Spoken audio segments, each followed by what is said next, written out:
Hi! Despite the title, as you heard, as you saw, you came here. That can mean many things. I congratulate you for coming here, first foremost.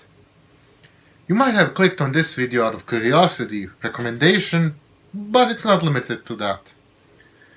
But the real question remains, why don't we click on a video or listen to a new song, or watch some show we haven't already?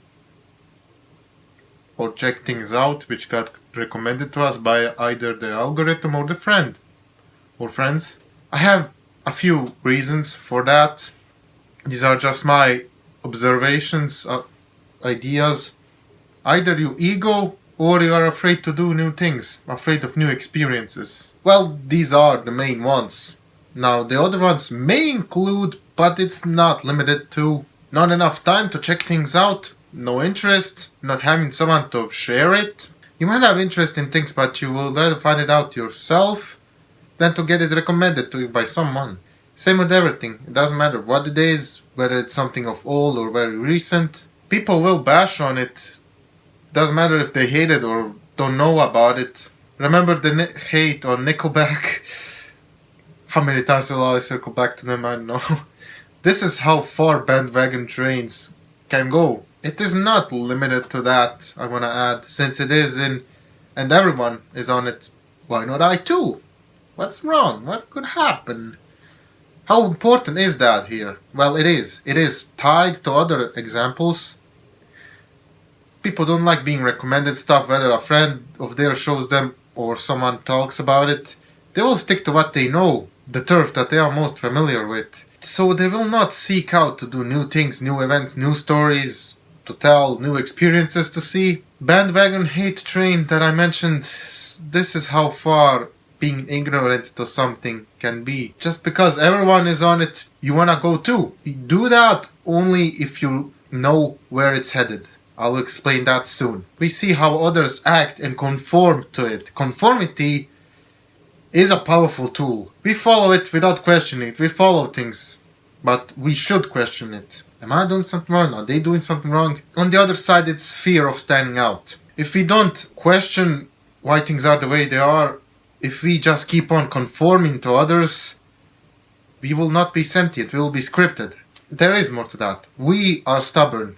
I, you, him, her. We are too stubborn to change things. We stick to our little timetables and views and lock ourselves in our mental bubbles. Too stubborn to change. Or at least see more. Know more. It is ridiculous jumping on a train if you don't know where it's going. So why would you jump on any train or any vehicle? That's how bandwagons should be approached. Or hate towards something, or even fear. By hate, I do not mean you hating something because of experience or trauma. I mean, there are many things beyond that. I mean, hating other things just cause others do when you follow along. Many people have said it. Drop the ego and try it before you critique it. Now for the other side, the fear side. A number of fears can be irrational, have no reason to be scared of something. Others have a reason and can be justified. From fear of death to snakes, the big ones, to name a few. There's one, neophobia, a fear of new experience, or fear of breaking routines. Whether of the fear of the unknown or OCD, or not having anyone to share the experience you had with the new thing. Maybe you have new experience, but are scared of talking about it or not knowing how to approach it. Or you are scared others will say something you won't like or critique you and saying mean things, which can make people turn to themselves, become introverted and just stay away from people or stop talking altogether. Some argue that it's not worth to get people to try something new. I mean, fair point. I admit it is difficult. I know that because of myself. People love it more when they find about things themselves and they then recommend it to you. Sometimes the same thing you recommended to them. I can prove that. Here's the explanation, because I did that.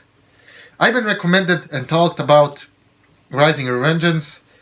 The first thing I heard about it was Sundowner's pre-fight quote and the fight scene, the cutscene. Years later, it got popular. I've been non-stop joking and memeing the thing to find out I've actually been recommended that game, and once I saw Thunder and then I clicked. Wow. So these things actually do happen. I found out in a not so friendly way. Back to the beginning now. Do not be afraid to try new things. Do not be afraid to hear what others might recommend you. Even if others are not supportive, do not be afraid to try new things. It is your life after all. Or theirs if you follow all the things they wish you to do. A popular phrase comes to mind: broaden your horizons.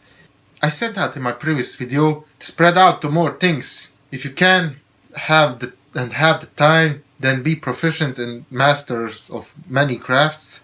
So if you can and have the time, then be proficient and master more crafts. There's also jack of all trades and master of none. And according to Wikipedia, they may be a master of integration and a generalist, and a specialist is someone who specializes in one particular field. There's nothing wrong with either jack of all or master of one. Each are important in their own way. Pick one thing you like, focus on that. You might very much excel at it, or pick all if you have the possibility. Just like anything that requires time and effort, you have to go little by little, not all at once, or else you will be discouraged. Another popular saying: big things have small beginnings. If you haven't understood this reference, why are you here?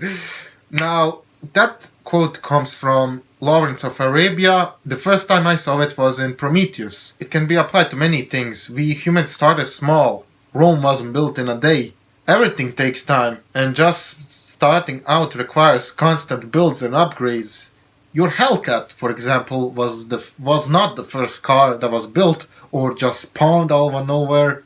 It started the same way, from the smallest ideas and tools to a massive unit. Time, effort, trial and error. Back to the topic. Is it a good idea to broaden your horizon? Well, yes. There's not a no answer to that. You cannot explain it. Why is it a bad idea? You might not use it now, but there's always just in case. And there is nothing wrong with routine. It gets us going and do things in a timed manner, and sometimes we can achieve more if we plan it out. Other times we are either bad planners or have bad luck. Something instantly happens we haven't thought of. Routing is another word for organizing, where you organize your time to your interest or sort them by importance. So, if you do get recommended something, do not be lame about it. Do not follow hype trains just cause. Do not be ignorant. Just try to drop the ego a little.